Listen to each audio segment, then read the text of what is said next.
1 April இன்றைய நாளுக்கான வேதவசனம் 30 வெள்ளிக்காசுகள். அப்பொழுது 12 ஒருவனாகிய யூதாஸ் காரியோத்து என்பவன் பிரதான ஆசாரியரிடத்துக்கு போய், நான் அவரை உங்களுக்கு காட்டிக் கொடுக்கிறேன், நீங்கள் எனக்கு என்ன கொடுக்கிறீர்கள் என்றான்.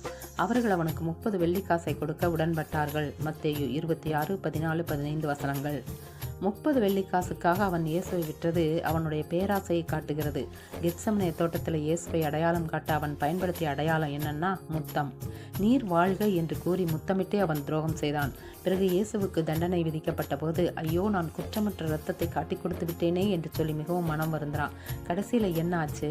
தான் வாங்கிய 30 வெள்ளிக்காசுகளை தேவாலயத்தில் வீசி எறிந்து விட்டு வெளியே போய் தூக்கு போட்டு நாண்டு கொண்டு செத்தான் என்பதை பார்க்கிறோம்.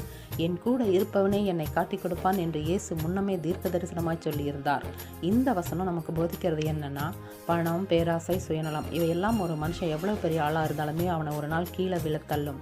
வெளியில விசுவாசியா இருந்தா மட்டும் பத்தாது, உள்ளத்துல உண்மையான அன்பும் நம்பிக்கையும் இருந்தா கர்த்தருடைய ஆசீர்வாதங்கள் நிச்சயமாய் நம் ஒவ்வொருவருடைய வாழ்விலும் தங்கும்.